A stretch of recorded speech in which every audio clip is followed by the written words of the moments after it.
So I'm Chelsea Phillip. I'm the program coordinator for the Center for the Common Good. Been in the position for about 8 months. This is the first time that I'm doing the summer orientation, and it's really nice for me to get to meet the parents of the students that I work with. Just a little history about the center. It was birthed about 4 or 5 years ago when President Julie Sullivan came on board, and she took the school through a strategic planning process. And the center has been around for about 2 years now. So you've met me. Here's the rest of the team. When the center started, there were 3 of us. So our director, Teresa Ricky-Kelly, Kelly, and Dustin. And then another person that you will want your students to know about is Casey Gordon. She's the newest member to the team, but she's also someone that they will connect with regarding logistics for the center if they decide to get involved. So before we continue on with the presentation, I'd like for us to just kind of take a moment. It's, we're small, but we can interact with each other. So if we want to share about, have you ever had a volunteer experience or participated in a volunteer experience? And then just let us know kind of what that experience was like for you. And I will share too after I hear from you guys as well. Many for me, everything from running youth hockey organizations to my wife now volunteers and takes care of 4,000 kids playing soccer. Awesome. Thanks for sharing. One more? We volunteered at the Humane Society and have helped as foster parents for dogs, and it's kind of been a gratifying experience. And with the homeless, worked with the homeless, and now I'm doing a lot of volunteer with horticultural groups. Yeah. Thank you. Thanks for joining us, Andrew. Come on in, come on in. Thank you. So we're just talking about our volunteer experiences because it kind of connects to the Center for the Common Good. And I'll just share about mine personally. So my father, he's a pastor. And so since I was a little girl, we've been involved with our community. You mentioned working with the homeless. Our church is out in Apple Valley, and there's a lot of youth, so 18 to 25-year-olds who are experiencing homelessness out there, so working with them. And I'm happy to be in the Center for the Common Good because I get to continue basically that same type of work that is near and dear to my heart. So again, thank you guys for sharing about your volunteer experiences. Even in you guys telling your experiences and kind of how you were satisfied or gratified out of it, these are all reasons why we volunteer. And some of them that you guys mentioned, happier and you feel healthier, you feel like you're giving back. These are reasons what we tell your students. We talk about resume building, we talk about the ability to do networking, and the list goes on, the ability to make a difference. So again, these are kind of the things that we try to teach your students and the importance of volunteering. And so this is again another slide that kind of talks about the Center for the Common Good as a whole. A lot of information on there, but basically what you can glean from it is that the center has both curricular and co-curricular activities that your students can get involved in. And they're broken down into 4 initiatives. So here are our initiatives for the Center for the Common Good. We're going to talk about all of them, but at any point if you have a question, you can stop me, raise your hand. There's also time for questions at the end. But the 4 initiatives are the Thomas Together Volunteer Center. If you stop by my table today during the information fair, that's what I talk to your students mainly about. They're able to connect with that more. And then academic community engagement, change making for the common good, and community-based research. So we're going to dive into all 4 here. So the Volunteer Center, basically it's a match making unit on campus. I like to say we take whatever your student is passionate about and we connect them with a community partner that does that same type of work. So it's them coming into the office and either having a conversation with me or my colleague, Dustin Kilpack. It's for us to just kind of identify what they're looking, what type of experience they're trying to get, and then we connect them with our community partners. We have over 200 community partners that they can work with, and they all have been vetted by our executive director, Teresa Ricky-Kelly again. And just so that you kind of understand the types of partnerships we have, just for an example, has anyone heard of Keystone? Keystone is an organization that deals with food insecurity in our community, so it's like a food shelf. And so we partnered with them to create a program called Tummy Shelf, and once a month they bring a food mobile on campus full of food, and their students, all St. Thomas students and the community get access to the food on there. So they come out once a month and you're able to take whatever you need. And it's a really good program. We started it back in May of this year, and we're looking forward to this new semester doing that as well. Tutor Mentor is one of our highly attended programs. It's a semester-long program. The year prior to this, we had about 80 students participate in it, and this year we had about 140 students participate. And essentially, it's again a semester-long program where they commit to going to a school to tutor a particular student in like reading, writing, math. They do that once a week for an entire semester for about an hour and a half. So we reimburse your students in gas if they're driving themselves there, or if they're Ubering or lifting, we reimburse them for that. We don't want travel to be a hindrance for them when they are trying to make a difference in the community. Days of service, that happens twice a year. That's basically, I like to call it like Tommy Give Back. So we, as an entire campus, you guys can participate with your students. Alumni come back and we go around the community, we clean, we pick up trash, we go down to the river, we pick up trash. And I like to think of it as St. Thomas saying thank you to our neighbors for kind of putting up with us. We make a lot of noise during Tommy Johnny. If you guys have heard about that game that happens, and just the other festivities are around. So it's just kind of a peacemaking and a great way to say thank you again to the community for allowing us to be here. And then Tommy Lake, the important thing for you guys to know is that's where your students import their hours. So if they're doing volunteer work on campus, or if they're doing it outside of school, we strongly encourage them to enter them all there, because the value add to them is that they can print out a co-curricular transcript is what we call it. So they print out their curricular transcript when they're ready to graduate. But then this is something that they can attach to it that summarizes their volunteer experience on campus. So any questions about the center? Then moving right along to academic community engagement. The important thing to kind of glean from this slide is that it's a designation that our faculty can attribute to their course. So say for project management, they want to designate their class. And basically they're saying, you know, there's going to be some type of community engaged project, some type of service learning project included in my class.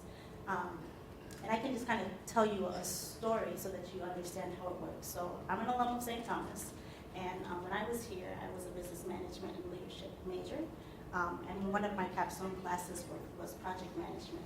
So my teacher wanted us to manage a project from the beginning to the end. So we came to the Center for the Common Good and said, hey, I need about 5 different sponsors, I have 5 groups, and they all need a partner to manage projects for.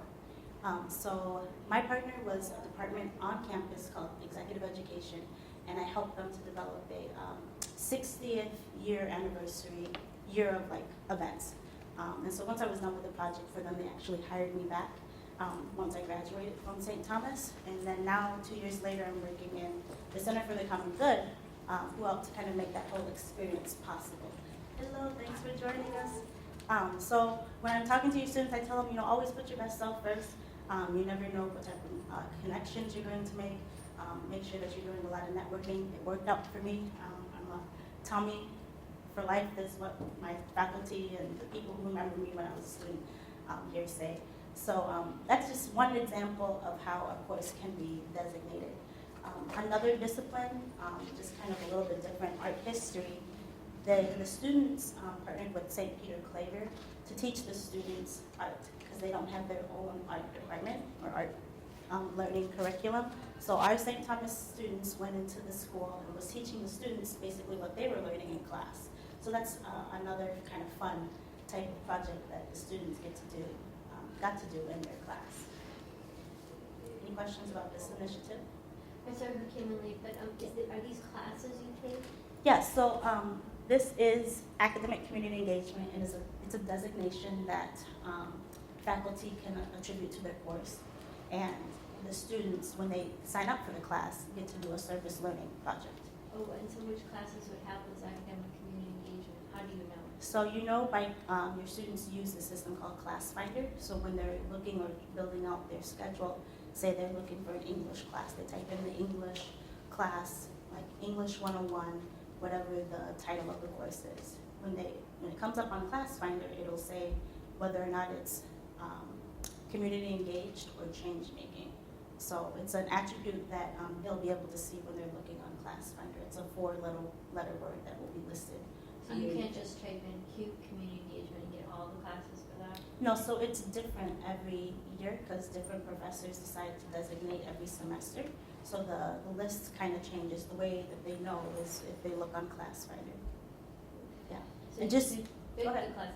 Just, me and I say this is, let's say, for example, my son's interested in marketing and he wants to do graphic design, but it would be better for him to have the community engagement piece. So if he types in, graphic design, he has to go through all the graphic design courses in order to find the one that's academic community engagement. Yes, so Class Finder, there's different ways to look for things. And so one of the search or advanced options is to look for an attribute. That's what it's called. So in the attribute search engine, you would type in SBLR or he would, SBLR for community These are engagement. specifics, but this is, I have lots of kids in college, so I always want to know the details of the registration. So the code Thank is you, guys. SBLR. Yes.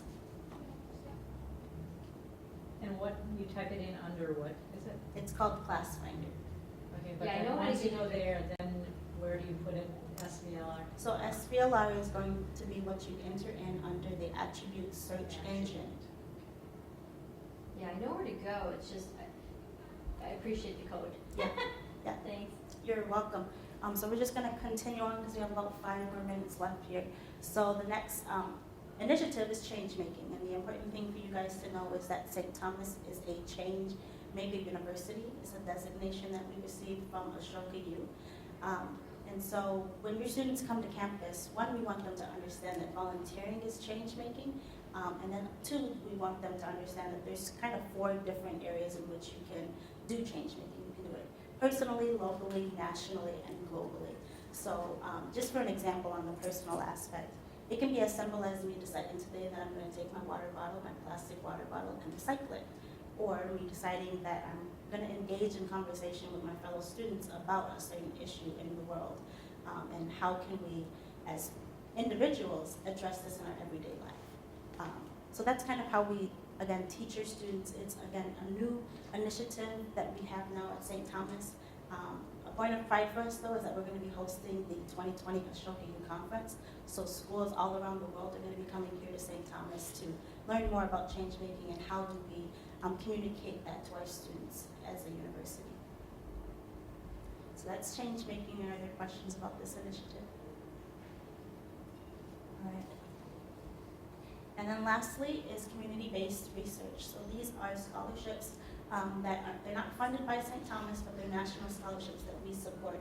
And we basically tell your students, hey, if you're interested in managing your own community-based project, but you need funding, these are great scholarships for you to apply to so that you can get that money to do the project that you're working on. And so Jasbeth in 2017 applied to the Phillips Scholar Program, and she received a grant to create her own STEM-focused mentoring program. So that's kind of just an example of how our students engage with these scholarships that are available to them and how they create projects for themselves and for the community. Is there a list of scholars programs on your Facebook page or anything where kids could go to just sign up now or get on board with that? So the way our scholarships work is the Newman and the Minnesota Campus Compact is all nomination based. So in October, nominations will be open to everyone campus-wide to submit someone to apply or to be nominated for the scholarship. And then after that, there's a review board. We look at the applications that came in, we do some interviews with the applicants, and then we choose our top 3 to submit to represent St. Thomas to receive this award through those different organizations. So yes, to your question, there is a website that we have. They can go to the Center for the Common Goods website, and they can look under scholarships and awards and find all of the scholarships that are available to them to apply to. Now, these learning communities, is this kind of related to the Common Good, the LLCs? Yes, so we just now have a new first-year experience LLC that's centered around the common good. So this is the first semester that we're gonna be doing that. Is your student by chance a part of that LLC? No, but he was interested in joining, but I think they were full for the LLC. So then Yeah. do you have to wait a whole year to get into another LLC, or can you do it another semester? To that question, I don't have the answer, but I can definitely check with those who are working on that specific project to get back to you. Yeah, I was just curious because it was a new concept, LLCs, learning community, and it was, I think, only in Mary Herrick that they had them, and they were sophomores, is my understanding, not many freshmen did it, but I was just curious as to how that's related. Like, how do you come to be LLC, or what are the topics? I think it's a little bit vague for Okay. people. Is this because it's so new, or? So LLCs it's a living learning community, and so there's different ones for different disciplines across the campus. For students basically to come together and be with a knit group of people who are striving to learn the same thing that they are, so that they can study together and live together and learn. And so It's I not get- necessarily related to change making? No, or- it's oh, not, I see, no. okay, I'm sorry, I just. no, it's okay. Thought Good it could question. kind of work with Keep me on my that. toes. Like, don't you think? Say again. The LLCs could kind of work with the change making, couldn't you be like a change making LLC? Well, yes, and that's what I was referring to when I was answering previously. So it's something that's brand new. Our faculty director, Jessica Hodge, is working on developing that for your students. And so this semester is kind of a beta test and trying to figure out how do we have a Center for the Common Good LLC, community engaged LLC. Are the LLCs open to people who commute, or is it just people who live on campus? People that Again, live I there, don't it's just know like- No, the that's answer. a I would different say that campus. it's people who are living on campus. Yeah. I just thought it was a super cool idea because my daughter's in California and they do everything like that in the West Coast, but I just thought it was cool and I thought, oh, well, maybe it could be a change making LLC. But Well, we definitely have considered it, and we're trying to figure out how we can do that. it. Are there any other questions? I have about 1 minute. Okay, thank you guys for coming. I'm here for more questions if you want to, but you can head on to the next session and hear your options. Thank you. Thank you very much.